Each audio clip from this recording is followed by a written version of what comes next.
Hindi na ma'am. Sobrang napahiya na siya doon nung nilabas yon ng AI.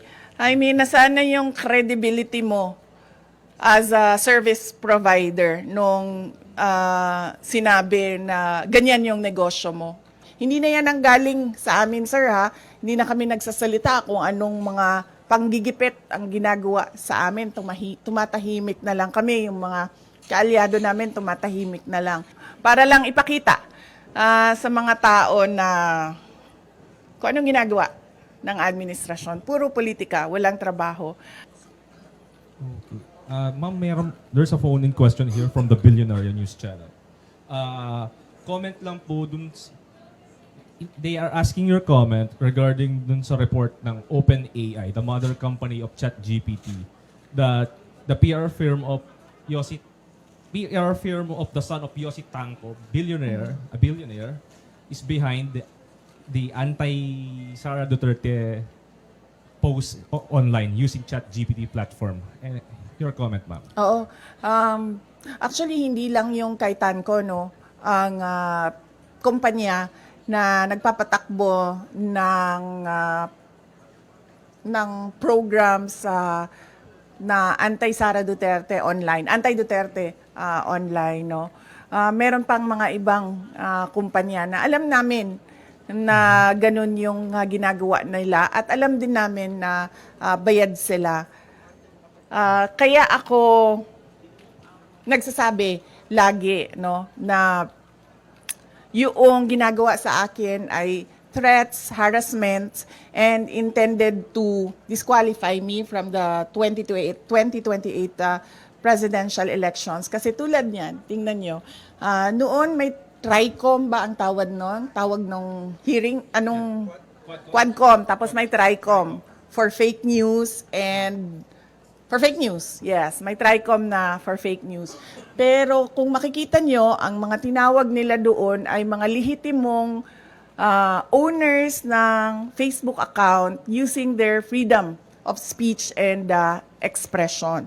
Mga lihitimong social media personalities na nagbibigay ng kanilang opinion na hindi naman bawal sa batas, pero nakakalungkot kasi yung kanilang opinion pro-Duterte, pro-Sara Duterte, at yun ang iniimbestigahan.